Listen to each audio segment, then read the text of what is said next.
Si vous comprenez bien mon explication, vous allez comprendre qu'il y a eu 3 rébellions dans les ciels. 3. Et ces 3 rébellions n'ont pas été instigées par le diable. Non. Non. Chaque rébellion a eu son influence et chaque rébellion avait ses raisons. Nous combattons dans la victoire. Mais comment est-ce qu'on arrive à échouer, à perdre certains combats? Le problème maintenant avec nous les chrétiens, nous les croyants, c'est que nous combattons toutes les entités spirituelles avec les mêmes armes. Beaucoup de gens pensent que quand on combat les esprits maléfiques, nous combattons directement le diable. C'est ça l'erreur que beaucoup de gens commettent. Lorsqu'on parle des esprits maléfiques, il n'y a pas que le diable qui est un esprit maléfique. C'est pourquoi j'ai parlé des entités spirituelles. Il n'y a pas que le diable qui est une entité spirituelle puissante. Dans le monde spirituel, nous avons des entités maléfiques qui sont plus puissantes que le diable. Ils ne se sont pas rebellés contre Dieu comme Satan l'a fait. Non, non, non. Les églises, les gens prient. Non, mais Jésus. C'est très bien. Les diables peuvent avoir peur de cette prière-là. Mais il y a une entité spirituelle qui est aussi maléfique, mais qui n'aura pas peur de cette prière. C'est dans ces versets que le pasteur utilise pour justifier la thèse selon laquelle Satan est descendu avec un tiers d'ange. Je vous le dis parce que moi aussi je croyais ça, parce que moi aussi je disais ça. Or c'était faux. Or ce n'était pas ça. Parce que quand j'ai lu les versets, j'ai compris autre chose. Quand on croit que Satan est descendu avec un tiers d'ange, c'est faux. Parce que ce ne sont pas toutes les entités qu'on combat avec la parole, ni avec la prière. Ce n'est pas que Dieu ne voulait pas que ces hommes connaissent ces choses, non.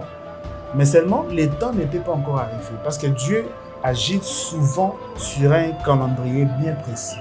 C'est comme ça que lorsque Adam a péché dans les jardins d'Éden, Dieu pouvait envoyer Jésus directement sur les champs et mourir. Oui. Mais Dieu n'a pas envoyé Jésus sur les champs. Il a attendu les temps parce que c'était déjà prévu que les choses se passent ainsi, etc. jusqu'à ce que Jésus allait venir. C'est-à-dire que Dieu agit sur un temps précis. Il y a déjà un plan bien détaillé. Donc avec eux, on ne viendra pas chasser les démons. Au nom de Jésus, sors, quitte ces corps. Non. Avec eux, ça ne marche pas. CLB officiel, là où la réflexion prend vie. Pas ce secret, histoire, rien n'est interdit. Abonne-toi, prends place, ouvre grand ta pensée. Ici la lumière, rien n'attend que toi pour briller. CLB officiel, là où la réflexion prend vie. Bonjour à tous les téléspectateurs de CLB officiel, là où la réflexion prend vie. Bienvenue dans votre émission Rétablissons la vérité. Rétablissons la vérité, une émission qui vous donne de la clarté sur certains points bibliques et tant spirituels. Vous le savez bien, à la présentation de chaque jour, votre aimable présentateur, Tonton Yann, l'homme qu'il faut à la place qu'il faut pour vous donner le meilleur. Alors, aujourd'hui, nous allons parler d'un sujet vraiment qui est capital, un sujet que beaucoup de gens ignorent en tout cas. Quelles sont les armes efficaces à utiliser contre les entités spirituelles? Question. Alors, toutes ces questions auront une réponse tout au long de notre émission avec Tonton Lumia, analyste et penseur, que je salue juste là. Tonton Lumia, bonjour. Bonjour mon frère, bonjour, j'espère que vous allez bien. Je dis bonjour à nos abonnés qui nous suivent de partout. J'espère que tout va bien également chez vous. Et Tonton Lumia, qu'est-ce qu'on attend exactement par une entité spirituelle de façon biblique? Qu'est-ce qu'on attend dans le contexte biblique? Je vais le lire rapidement. Une entité spirituelle, c'est un être ou une réalité immatérielle, non physique, dont l'existence n'est pas limitée aux lois matérielles. Quand on parle des entités spirituelles, en réalité, nous voulons parler des esprits d'en haut qui viennent agir sur terre. Parce que une entité, c'est tout esprit, même Dieu, on peut l'appeler une entité.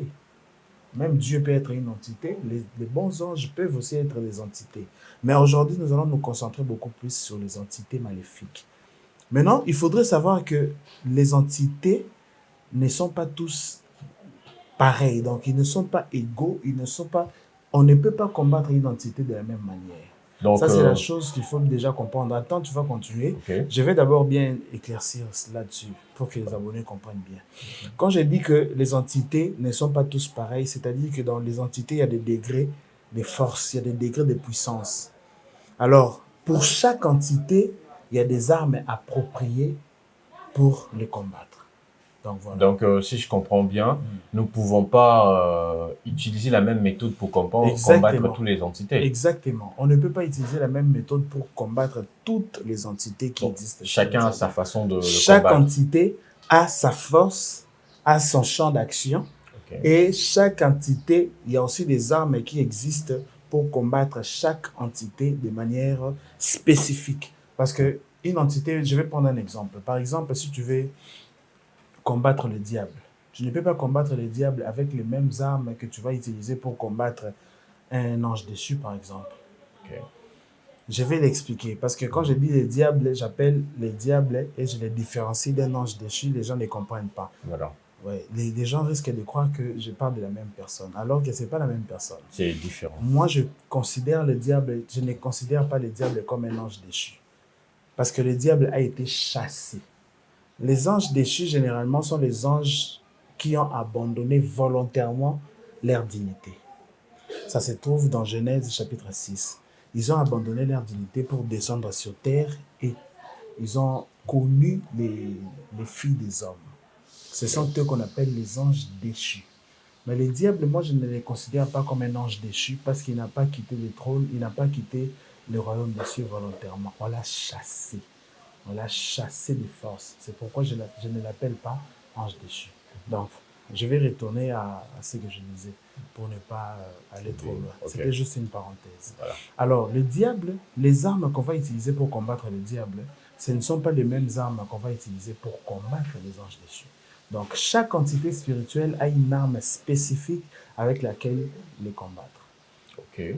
Mais nous voyons dans plusieurs églises, hein, là où le pasteur, même il y a une vidéo qui est devenue vraiment virale ces derniers temps, un pasteur qui tient une arme pour tuer le démon, en fait. Et le pianiste qui jouait la chanson, c'est ça. Air Force, comment il s'appelle, Chic Norris, de Delta Force. Donc, vous voyez, par exemple, ces actes-là, est-ce qu'on peut combattre le diable par ces genres de choses? C'est forcément, il faut avoir de cris, de prières puissantes, ou bien, je sais pas. La réponse courte que je vais donner à cette question est non. On ne combat pas les diables de la même manière. Okay. Pourquoi? Je vais l'éclaircir. Beaucoup de gens pensent que quand on combat les esprits maléfiques, nous combattons directement le diable. C'est ça l'erreur que beaucoup de gens commettent. Je ne sais pas si c'est peut-être parce qu'ils n'ont pas la connaissance que nous avons avec beaucoup d'humilité. Je pense que c'est peut-être pour ça. Parce que les esprits maléfiques, lorsqu'on parle des esprits maléfiques, il n'y a pas que le diable qui est un esprit maléfique. C'est pourquoi j'ai parlé des entités spirituelles. Les entités spirituelles, il n'y a pas que le diable qui est une entité spirituelle puissante. Dans le monde spirituel, nous avons des entités maléfiques qui sont plus puissantes que le diable. Ok. Ça, je te l'ai dit. Ça, j'ignorais, en fait. Tu ne le savais peut-être pas. C'est pourquoi je dis que dans les églises, les gens prient. Oh, non, mais c'est très bien. Parce que cette forme-là, c'est aussi une arme à utiliser, mais contre une entité spécifique. Ce n'est pas une arme à utiliser contre toutes les entités maléfiques. Okay. Je ne sais pas si tu comprends cette différence. Je comprends. Les diables peuvent avoir peur de cette prière-là, mais il y a une entité spirituelle qui est aussi maléfique, mais qui n'aura pas peur de cette prière. Okay. C'est pourquoi je voulais parler aujourd'hui des armes à utiliser contre les entités maléfiques. Alors, très chers téléspectateurs, j'aime beaucoup ces sujets en tout cas. Maintenant là, en tout cas, on va entrer dans le vif du sujet. Oui. Tonton Lumia, Oui. quelle est la première entité spirituelle? Ok, je l'ai déjà mentionné, je vais aller du plus petit au plus grand. Voilà. Je préfère aller du plus petit au plus grand. Ce n'est pas parce que je néglige le diable, mais je vais aller du plus petit au plus grand. Okay. La première entité spirituelle dont je voulais parler, c'est Satan, le diable. D'ailleurs, vous savez, vous connaissez l'histoire. Avant d'aller plus loin, je vais d'abord expliquer qui est Satan. Vous connaissez bien qui est Satan. Satan, je l'ai déjà dit dans une émission ici, qu'il ne s'appelait pas Lucifer, parce qu'on l'appelle Lucifer, mais en réalité, il ne s'appelait pas Lucifer. Ouais. J'ai déjà expliqué ça ici. Le véritable nom de Satan, c'est Hélel. Hélel ou Hélel. C'est ça son véritable nom. Si vous allez lire dans Isaïe chapitre 14, verset 12, vous allez voir ça. Lucifer n'est pas mentionné dans la Bible. Satan a chuté à cause de son orgueil. Parce qu'il voulait être comme Dieu, il voulait être élevé comme Dieu, parce qu'il était admiré par les autres anges, alors il a chuté. La Bible dit qu'il a chuté, mais beaucoup pensent qu'il a chuté avec un tiers d'ange. Parce que moi aussi, je l'ai déjà dit dans une des émissions ici que Satan a chuté avec un tiers d'ange. Alors qu'avec les recherches que nous faisons, la méditation, j'ai fini par comprendre que Satan n'a pas chuté avec un tiers d'ange. Il a chuté avec combien? La Bible n'a pas précisé le nombre qui ont suivi Satan. Parce que dans Apocalypse chapitre 12, verset 3, nous allons le lire. Comme ça, on va être clair. Hein? Parce que quand je vais paraphraser, les gens risquent de croire que j'ai dit des choses qui n'existent pas. Nous allons le lire directement. Apocalypse chapitre 12, on commence au verset 3. Là-dessus, un autre signe parut dans le ciel. Et voici, c'était un grand dragon, couleur feu. Il avait 7 têtes et 10 cornes. Chacune de ces têtes portait un diadème. Sa queue balaya les tiers des étoiles du ciel et les jeta sur la terre.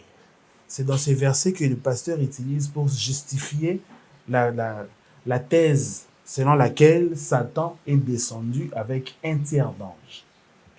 Je vous l'ai dit parce que moi aussi je croyais ça, parce que moi aussi je disais ça. Or c'était faux. Or ce n'était pas ça. Parce que quand j'ai lu les versets, j'ai compris autre chose. Parce que la Bible dit, sa queue balaya les tiers des étoiles et les jeta sur la terre. Satan avait une queue et tout. Oui, il avait pris la forme d'un dragon. Okay. Sa queue balaya un tiers d'ange et les jeta sur la terre. Ce n'était pas que Satan a pris un tiers d'ange, il est descendu avec eux. Non, la Bible parle de jeter. C'est comme si la queue a balayé. Tu as compris ça? Voilà. C'est-à-dire c'était un résultat de combat. Satan a frappé un tiers d'ange. Il était tellement puissant qu'il a frappé, il est parvenu à jeter un tiers d'ange sur la terre. Voilà. Ce n'était pas qu'il a pris un tiers d'ange avec lui, ils sont descendus, ou Satan l'a jeté avec un tiers d'ange. Ce n'est pas ça. Sa queue a balayé. Sa queue a balayé et il est parvenu à jeter ses anges sur la terre. C'est-à-dire que Satan avait une puissance de combat qu'un tiers d'anges n'ont pas pu avoir contre lui. Ouais. C'est clair dans le verset, même si on les lit dans une autre version. Je vais lire dans la version Bible expliquée. La Bible dit, avec sa queue, il balaya les tiers des étoiles du ciel et les jeta sur la terre. Toujours le verbe jeter. Nous allons dans une autre version. Je vais lire dans la version Parole de vie. Parole de vie 2017, la Bible dit, avec sa queue, il balaya les tiers des étoiles du ciel et il les jette sur la terre. Voilà. Donc, Satan n'est pas descendu avec un tiers d'ange. En réalité, les tiers d'anges là, c'était des anges qui ont été battus par lui. Il a battu un tiers d'ange. C'est lorsqu'il a fait face à Michel qu'il n'a pas pu résister. Parce que Michael était le chef des armées. Il était plus fort que lui. Il était plus fort. Et c'est c'est maintenant Michel qui va les précipiter sur la terre. Et dans le verset 9, on va les lire. Dans le verset 9, la Bible dit, il fut précipité les grands dragons, les serpents anciens, les diables et Satan. C'est lui qui égare le monde entier. Il fut précipité sur la terre et ses anges furent précipités avec lui. Donc maintenant la Bible dit et ses anges furent précipités avec lui. La Bible n'a pas mentionné un nombre. Non. Donc quand on croit que Satan est descendu avec un tiers d'ange, c'est faux. C'est tellement faux. Alors. Je viens rectifier parce que moi-même je disais ça aussi. Je précise. Je disais ça aussi, mais je viens les rectifier en disant que ce n'est pas ça. Satan n'a pas pris avec lui un tiers d'ange de Dieu. Non. Il a pris avec lui quelques anges. La Bible n'a pas mentionné le nombre d'anges qui ont suivi Satan. Okay. Mais Satan n'avait pas pris un tiers d'ange. Il avait battu un tiers d'ange. Donc, tonton Lumière, oui. Est-ce que le diable, c'est juste une personne qui combat ou bien... Quelles sont les méthodes ou le diable, quelles sont les méthodes que le diable utilise? J'ai déjà expliqué ça dans une émission ici. Je crois, si vous vous rappelez, on avait parlé des esprits derrière les nations. Voilà. Ouais, les esprits derrière les nations. J'avais expliqué que le diable agit beaucoup plus par l'influence et par la séduction. Okay. Parce que le diable ne vient pas directement, frontalement, comme ça, face à nous. Sinon, on va être vigilant, on va se mettre à prier parce que la Bible dit résister au diable et il fuira. S'il vient frontalement face à toi, tu vas résister Et et il va fuir. Voilà. Alors, pour éviter ça, il vient avec la séduction et l'influence. Vous comprenez? Je comprends bien. Et le diable viendra maintenant te séduire. Comment il va te séduire? Il va te faire des promesses. Si vous lisez dans Matthieu chapitre 4, comme avec Jésus-Christ, Jésus-Christ vient déjeuner pendant 40 jours et 40 nuits dans le désert. Lorsqu'il sort du jeûne et prière, la première entité qu'il rencontre, c'est le diable. C'est pourquoi je parle des entités. Il vient déjeuner pendant 40 jours et 40 nuits dans le désert. Il a faim, il est fatigué, mais la première entité qu'il rencontre, c'est le C'est diable. le diable. En lui proposant beaucoup de Et richesses. le diable vient lui Il est proposer, épanoui. d'une manière générale, le diable lui propose la richesse et la gloire en échange que Jésus puisse les servir. Donc il a dit, adore-moi et tu auras la richesse, tu auras ceci, tu auras cela. Il va lui montrer même la terre, le royaume, disant que ce royaume m'appartient. Tu m'as déjà posé une question comme ça, non? Oui, Je oui. crois, ce royaume m'appartient, etc. Je vais te le donner si tu m'adores. Le verbe adorer qui était utilisé ici, ça signifie servir. Ce n'est pas adorer, c'est prosterner, non, non. C'était servir. Voilà. Dans la Bible, adorer prend la forme de servir. Parce que quand on dit je viens au culte pour adorer le Seigneur, ça signifie aussi je viens au culte pour servir le Seigneur. Donc Satan voulait que Jésus-Christ devienne son serviteur. Et il lui a proposé la richesse et la gloire. C'est ça ce que j'ai appelé la séduction, l'influence. Il a séduit Jésus. Satan séduit toujours comme ça. Il vient toujours par des manigances pour vous proposer des belles choses, vous faire des promesses, afin de vous influencer néfastement, sans que vous sachiez. Donc le diable agit beaucoup plus dans l'influence. Et son influence s'élargit beaucoup plus dans la musique, les médias et la technologie, Internet, les réseaux sociaux, etc. J'ai déjà parlé de ça ici. Je ne vais pas m'attarder sur ça pour me répéter encore. Okay. Donc je vous demanderai d'aller suivre notre émission qui s'intitule « Les esprits derrière les nations ». Vous allez comprendre l'influence que le diable exerce réellement sur le monde.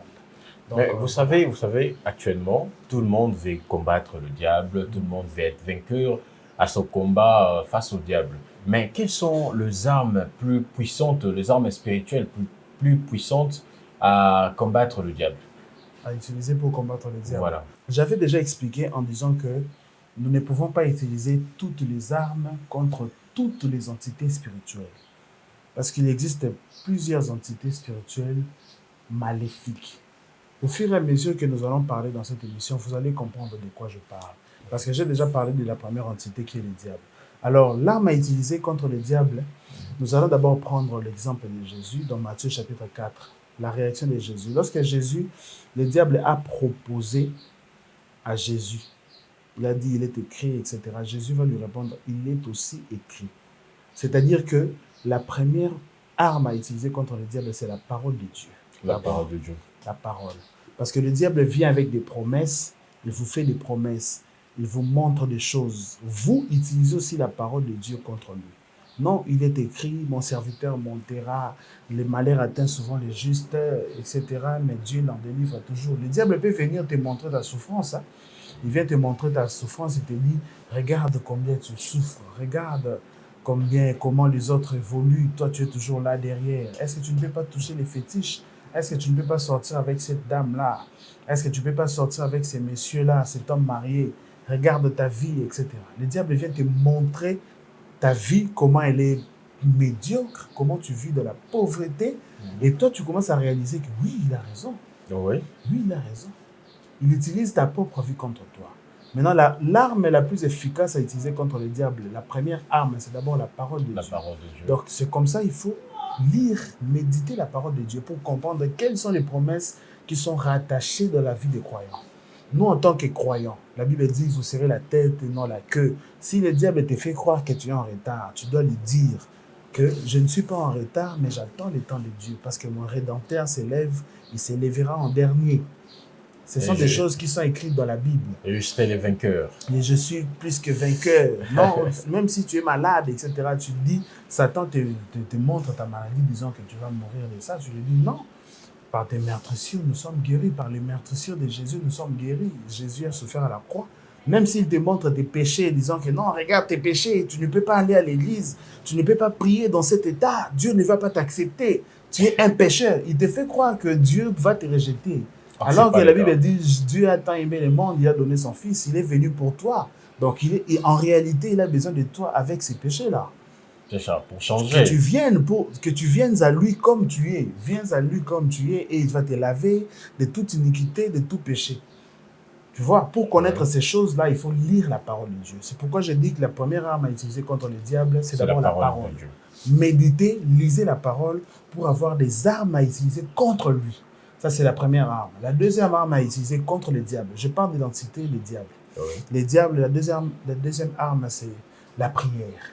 La prière. La prière d'autorité. Comme tu avais dit, malheureusement, ils ont commencé à, je voulais dire à cinématographier.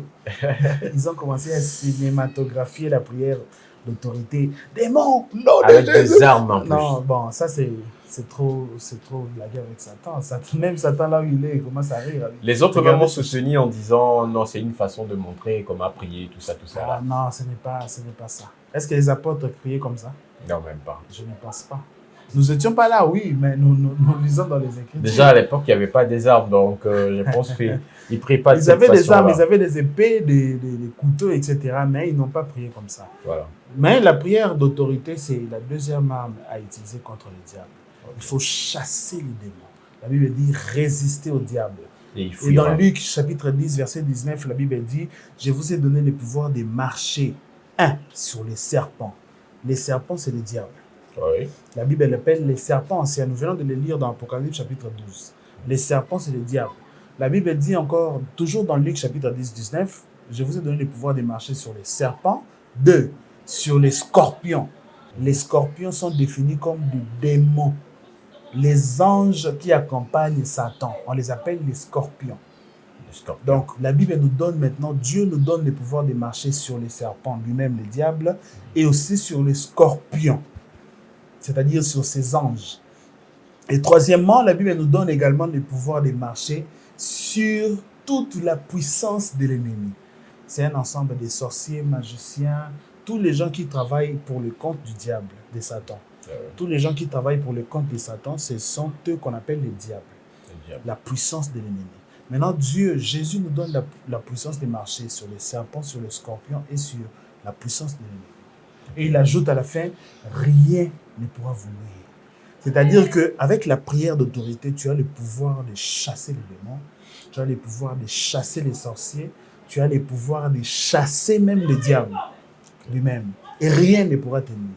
Voilà, je n'ai donné que deux armes. La parole de Dieu et la prière. C'est très efficace, très cher abonné. Contre le diable, voilà. L'entité le diable. Parce que ce ne sont pas toutes les entités qu'on combat avec la parole, ni avec la prière. Okay. Vous allez découvrir ça maintenant. Okay. Mais parlons-nous un peu de la deuxième entité spirituelle. Ok, merci, on va partir. La deuxième entité spirituelle, je voulais parler des anges déchus. L'histoire des anges déchus se trouve dans Genèse chapitre 6. Genèse chapitre 6. Dans Genèse, on ne va pas les lire pour ne pas perdre du temps. Je vais aller rapidement, je vais les paraphraser rapidement. Dans Genèse chapitre 6, la Bible nous dit qu'il y avait des anges qui ont abandonné le royaume des cieux, mais qui sont venus sur terre pour prendre les filles des hommes. Donc j'utilise un langage approprié pour ne pas déranger les gens. C'est ça. Mais ils sont venus, ils ont pris, ils se sont mélangés avec les filles des hommes. Et ils ont engendré des géants. Les mélanges, la Bible canonique, donc la Bible que nous utilisons, parle de... Ils ont couché avec, permettez-moi le terme, ils ont couché avec les filles des hommes.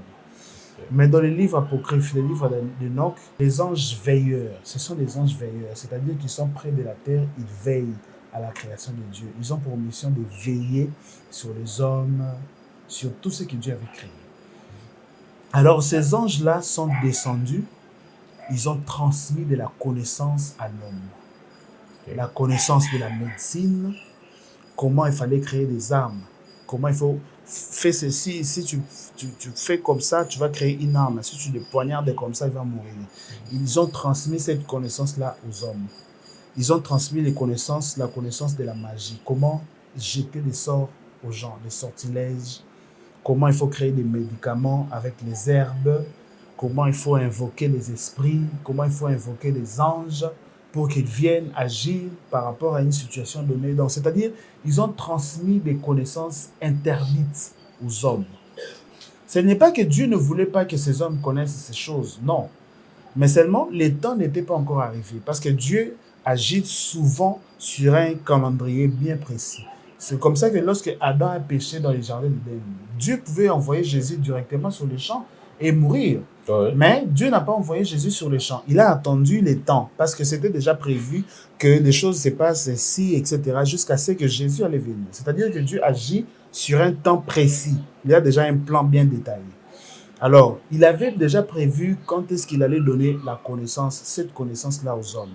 Peut-être que ça allait être progressif ou étape par étape. Ça, c'est son plan. Moi, je ne sais pas. Mais les anges qui sont déchus, qu'on appelle les anges déchus, eux, ils sont venus transmettre cette connaissance-là à l'homme très tôt. Alors, Dieu n'était pas content de ça. Dieu les a punis sur les champs. On les a enchaînés sur les champs. Dieu a enchaîné directement. Dieu a envoyé un ange qui les a enchaînés et ils sont enchaînés dans l'abîme. Donc, ils ne peuvent plus agir sur la terre. Ils ont été punis sur le champ. Vu qu'ils sont déjà enchaînés, ils peuvent pas bouger, ils peuvent pas sortir. Est-ce qu'aujourd'hui, là, on peut toujours combattre ces anges-là aujourd'hui? Je pense que oui. Parce que l'influence qu'ils ont apportée sur la terre continue d'agir. Ils ont transmis des connaissances interdites. Entre autres, j'ai parlé de la magie ici, comment envoyer des sorts. Moi, je connais une histoire de quelqu'un qui a envoyé des sorts à d'autres. Si vous êtes à Kinshasa, vous connaissez l'ulcère de Bourouli. Ulcère de Bourouli, c'est ce qu'on appelle en lingala mbasu. En français, ulcère de Bourouli. Combien de gens souffrent de cette maladie-là, qui ont été jetés par d'autres? Donc, toi, tu es là, tu es content, tu as réussi, tu as peut-être épousé un homme riche, ou soit tu as obtenu un grand poste au boulot. Alors, l'ami n'est pas content de ça, alors il te jette un sort. Donc, il y a des effets indirects sur leurs actions, sur l'humanité. Il y a des effets indirects qui continuent. Donc, faut-il toujours se protéger, hein? Exactement. Il faut toujours se protéger. C'est pourquoi, ici, je ne donnerai pas des armes parce que ces anges sont déjà enchaînés, enfermés. Mais seulement, il faut se protéger par la prière. C'est la seule arme à utiliser ici. Parce que la prière, c'est seulement la seule arme à utiliser. Il faut demander à Dieu de vous protéger, vous. Je dirais même que c'est la base de tous les combats, la prière. Exactement. C'est l'arme principale dans tous les combats contre toutes les entités. Même s'il y aura d'autres armes à utiliser, à ajouter dessus, mais la prière est l'arme principale pour toutes les entités. Elle reste la base. Voilà. Je pense qu'on peut passer à la troisième entité. Bon, Toto Lumia, vous allez maintenant nous parler de la troisième entité spirituelle. Ok. Je vois que des téléspectateurs ont hâte d'écouter la troisième entité spirituelle. La troisième entité spirituelle, j'avais parlé de ça dans notre émission dernièrement. J'ai parlé des Elohim. On les appelait les Elohim. Les Elohim sont des dieux que Dieu a placés pour diriger, pour gérer la terre. Lorsque Adam a péché, Adam a perdu les pouvoirs que Dieu lui avait donnés pour gérer la terre. Et ces pouvoirs-là ont été transmis aux anges que la Bible appelle les Elohim. C'est-à-dire, si vous lisez dans Deutéronome chapitre 32, verset 8, vous allez le voir, Dieu va répartir les nations. Il va couper les frontières. Lui, il prend Israël sous sa protection. Toutes les autres nations et les autres pays, il donne ça sous la responsabilité des êtres célestes. Des Elohim. Ouais, des Elohim. Ça se trouve dans Deutéronome chapitre 32, verset 8. Les Elohim. Les Elohim sont des dieux avec un D minuscule. Et qui sont corrompus. Voilà. Mais comment ils exercent ou influencent sur notre société, Ouais, sur notre bon, mentalité? tu m'as pas laissé avancer, mais j'allais expliquer pourquoi ils ont été corrompus. Parce qu'ils ont été corrompus comment? Ils ont commencé à mal juger la terre. Ils ne se sont pas rebellés contre Dieu comme Satan l'a fait. Non, non, non. Satan s'est rebellé contre Dieu Contre directement. Dieu, oui. Maintenant, eux, ils ne se sont pas rebellés contre Dieu. Ils ont commencé à mal juger la terre. C'est-à-dire qu'ils ont commencé à... Les pouvoirs qu'ils avaient à exercer sur la terre étaient maintenant maléfiques. Ils ont commencé à défavoriser la personne qui avait raison, à défavoriser les faibles, etc. Alors que Dieu défend l'orphelin, Dieu défend les veuves. La Bible dit que Dieu est le défenseur des veuves, etc. Dieu défend les veuves, Dieu prend parti pour les orphelins, etc. Maintenant, eux, ils commencent à défavoriser les orphelins. Ils faisaient des choses que Dieu n'aime pas. Si vous comprenez bien mon explication, vous allez comprendre qu'il y a eu 3 rébellions dans les ciels. 3. 3 rébellions. C'est-à-dire, le diable s'est rébellé contre Dieu. Oui. Les anges déchus dans Genèse chapitre 6, ils se sont rébellés. Ils sont venus sur terre et ont couché avec les filles des hommes. Et la 3e rébellion, ce sont les Elohim. Eux aussi, ils se sont rébellés, non contre Dieu, mais ils se sont rébellés en sémant l'injustice sur la terre, sur leur façon de gérer la terre. Donc, 3 rébellions. Et ces 3 rébellions n'ont pas été instiguées par le diable. Non. Non. Le diable s'est rébellé, c'est lui seul qui s'est rébellé. On l'a jeté avec ses anges. Et la 2e rébellion, comme je l'ai parlé ici, comme je l'ai dit ici, chaque rébellion a eu son influence et chaque rébellion avait ses raisons. Donc les Elohim ne se sont pas rébellés parce qu'ils ont écouté le diable. Non, le diable n'était plus là-bas. Ouais. Et dans Genèse 6, les anges qui sont descendus pour coucher avec les filles des hommes n'ont pas aussi écouté le diable parce que le diable n'était plus là-bas. Donc il y a eu 3 rébellions. Vous comprenez ça? Oui. Et maintenant, ce sont les 3 rébellions-là qu'on a appelées les entités spirituelles. Que j'ai préféré appeler les entités spirituelles, les 3. Les 3 entités. Donc le diable, les anges déchus et les Elohim. Ce sont les entités spirituelles. Maintenant, il y a des armes bien précises avec lesquelles combattre les 3 entités. J'ai déjà donné l'arme pour utiliser les armes à utiliser contre le diable et comment combattre les anges déchus. Et maintenant, il faudra maintenant que je vous donne les armes pour combattre contre les Elohim. Voilà, je pense que tous les téléspectateurs attendaient cette question. Exactement. Qu'est-ce qu'on doit utiliser comme arme vraiment pour combattre très bien, les Elohim? Très bonne question. Il faut déjà comprendre que les Elohim sont des juges. Dieu les a placés sur la terre pour juger la terre. Un juge se base sur une loi. Donc, quelle loi? La loi que Dieu a établie. C'est-à-dire que les anges, les Elohim, connaissent la loi de Dieu. Maintenant, ce qu'ils font, ils veillent que la loi de Dieu soit respectée de A à Z. C'est ça maintenant leur fonction. Ils ne viendront pas pour chercher à te posséder. Non. Il n'a pas ce temps-là. Lui, il va seulement veiller pour que la loi de Dieu soit respectée. C'est-à-dire que si tu ne respectes pas la loi de Dieu, la Bible dit, tu honoreras ton père et ta mère. Toi, tu pars, tu commences à insulter ta mère, tu frappes ta mère, tu te disputes avec ton père. Tu n'as pas respecté la loi de Dieu. Là, les Elohim vont maintenant prendre, ah oui, on a vu, ils ont enregistré. Ce monsieur n'a pas honoré ses parents. Oui. Ils ont enregistré. Maintenant, lorsque le temps de ta bénédiction va arriver, ce seront eux qui vont s'opposer à cette bénédiction. Si vous lisez Daniel 10, vous allez les comprendre. Lorsque Dieu a répondu à la prière de Daniel, les chefs du royaume des Perses s'est opposé à l'ange Gabriel. C'est seulement pour nous faire comprendre que ces Elohim-là ont aussi le pouvoir d'empêcher même les anges d'agir sur une frontière bien précise. C'est-à-dire que... Ils peuvent même retarder ta bénédiction. Ils vont les retarder à cause d'un péché que tu avais commis. Ils peuvent les retarder. Et c'est comme ça que les armes à utiliser contre eux, ce n'est pas au nom de Jésus. Ce n'est pas ça. De prière puissante. Ce n'est même pas ça. Ok. Les armes à utiliser contre eux se trouvent dans Éphésiens. Je vais les lire pour vous. D'accord. Dans Éphésiens chapitre 6, verset 12, la Bible dit ceci. Attendez. « Car nous n'avons pas à lutter contre des êtres de chair et de sang. » Je suis en train de lire la version Semeur. Ce n'est pas lui, c'est grand. Car, je reprends, car nous n'avons pas à lutter contre des êtres de chair et de sang. Comprenez déjà cette partie. Notre combat n'est pas contre les êtres de chair. C'est-à-dire ce ne sont pas des combats entre nous humains. Des combats physiques, on peut Entre dire. nous humains, oui. Mais contre les puissances, contre les autorités, contre le pouvoir de ces mondes de ténèbres et contre les esprits du mal dans le monde céleste. L'apôtre Paul est en train de citer ici les anges qui ont le pouvoir de gérer la terre, les Elohim. Il les a appelés les puissances, les dominations, les principautés. Dans la version Louis II, on parle de puissance, de domination et de principautés. Dans la version Semeur, ici, on parle de puissance, des autorités et des pouvoirs. Ce sont ceux-là, les Elohim, qui gèrent la terre. Maintenant, voici comment les combattre. Attendez, je vais revenir dans la version Louis II. Comme ça, vous allez comprendre. Parce que la lecture que je fais avec la version Semeur, beaucoup de gens ne risquent pas de comprendre. Oui. La version Louis II dit ceci.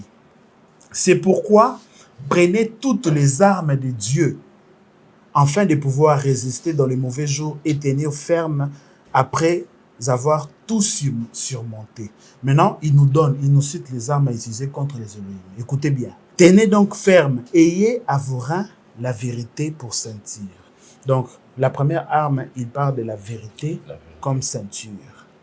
Revêtez la cuirasse de la justice. Deuxième arme, la justice. La justice. Mettez pour chaussures à vos pieds les bonnes dispositions que donne l'évangile de paix. Les bonnes dispositions. Troisième arme. Prenez en toutes circonstances les boucliers de la foi. La foi est la quatrième arme. Prenez aussi les casques du salut. Les casques donc les saluts, cinquième arme. Sixième, et l'épée de l'esprit qui est la parole de Dieu. C'est-à-dire la parole de Dieu est la sixième arme. Okay. Il a donné 6 armes. Mais remarquez bien, ici, on n'a pas parlé de la puissance, de la prière d'autorité. Oui, on n'a pas mentionné la prière. Si vous remarquez bien, vous lisez bien les armes que l'apôtre Paul donne ici, oui. Ce sont des armes qui représentent comme un style de vie. Il faut avoir la justice, il faut avoir la vérité dans la bouche, il faut marcher dans la foi. Ce sont des styles de vie. C'est comme si la meilleure manière de combattre les Elohim, c'est de mener une vie là très bien. Si je peux me permettre, oui, c'est plus des instructions humaines, on peut dire ça. La morale. De notre vie quotidienne. Oui, parce que ces anges-là veillent avec des lois. Ils ont des lois. Ils ne sont pas là pour posséder les gens, détrompez-vous. Ils ne vont pas te posséder. Ils ne sont pas là pour ça. Eux, ils gèrent les lois. Ils vont te combattre par des lois. Ils vont gérer les lois. Maintenant, toi, la meilleure manière d'échapper au combat de ces anges-là, la meilleure manière d'échapper aux entités, de combattre ces entités, c'est de mener une vie ordonnée en suivant les armes que l'apôtre Paul a mentionnées. La vérité, la justice, la foi, les saluts, la bonne posture, donc les bonnes œuvres ou soit une meilleure vie et l'épée, qui est la parole de Dieu. Donc avec eux, on ne viendra pas chasser les démons. Au nom de Jésus, sors, quitte ces corps. Non. Avec eux, ça ne marche pas. Eux, ils n'envoûtent personne. Non. Ils ne viennent pas pour ça. Okay. Ils vont te bloquer d'une certaine manière que le diable ne le fera jamais. Parce qu'ils ont un pouvoir plus élevé que le diable. Comprenez ça. Donc avec eux, il faut combattre dans un style de vie bien précis.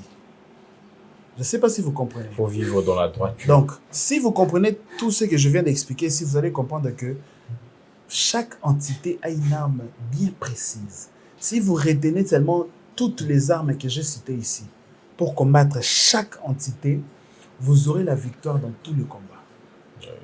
Vous aurez vraiment la victoire dans tous les combats. Le problème, maintenant avec nous les chrétiens, nous les croyants, c'est que nous combattons toutes les entités spirituelles avec les mêmes armes.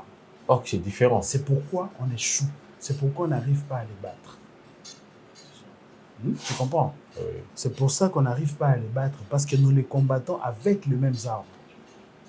Or, c'est très différent. Ce ne sont pas les mêmes entités. On peut combattre le diable avec la prière, c'est bon.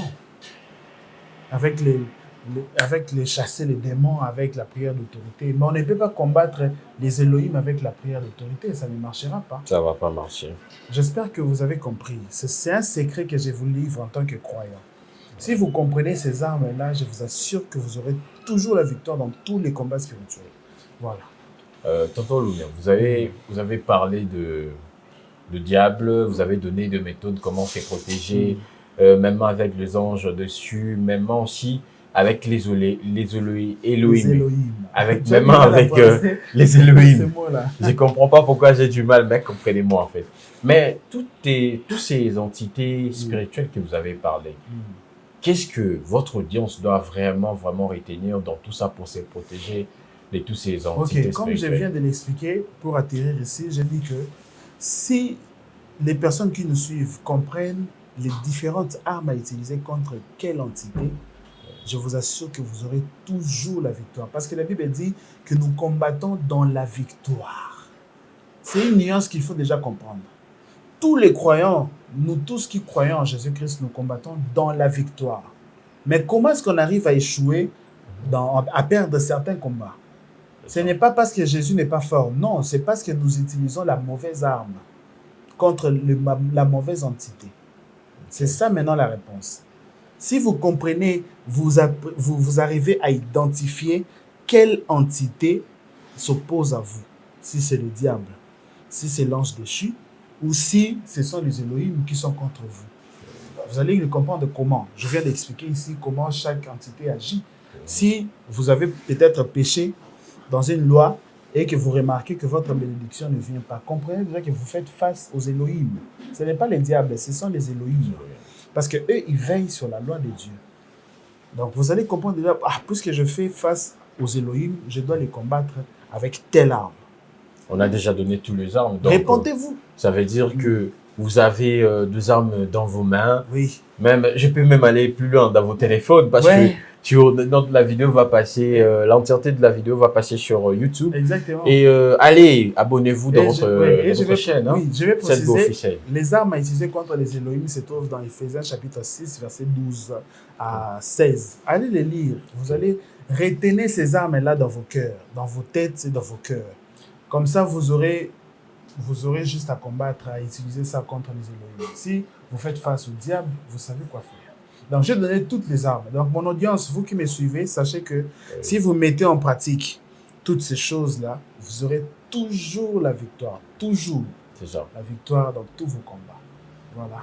Alors, n'ayez plus peur des Elohim, des anges dessus, même du diable, parce que vous avez toutes les armes dans vos mains.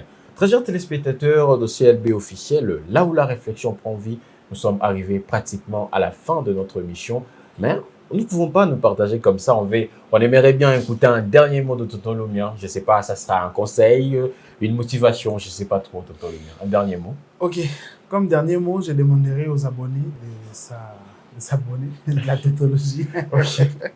Je demanderai aux internautes qui nous suivent de vous abonner à la chaîne. Abonnez-vous. Oui. Abonnez-vous et soutenez-nous en tout cas. J'insiste sur le soutien parce que nous en avons besoin. Soutenez-nous par des j'aime, par des commentaires. C'est ça. Partagez aussi la vidéo pour aider les autres. Et si vous voulez nous soutenir financièrement, je ne cesse de le dire, il y a nos numéros qui sont là au bas de l'écran. Soutenez-nous également. Envoyez-nous de l'argent si vous voulez. Achetez-nous les matériels. Parce que nous avons aussi besoin de lumière. On doit aussi créer un beau plateau pour commencer à tourner nos émissions et à édifier le peuple de Dieu. Et si vous êtes aussi pasteur, vous voulez passer dans une des émissions, on est là disponible en tout cas. Vous avez peut-être un avis contraire pour nous contribuer. Chaque personne a sa révélation. L'Esprit parle à chaque personne à sa manière. Vous êtes libre de venir pour passer à notre émission. Vous serez peut-être reçu par moi-même ou par Tonton Yann. Donc, je vous dis merci si vous êtes arrivé jusqu'ici, parce que beaucoup de gens s'arrêtent en cours de route. Hein. C'est ça. Arrivé à la 25 minutes, ils changent.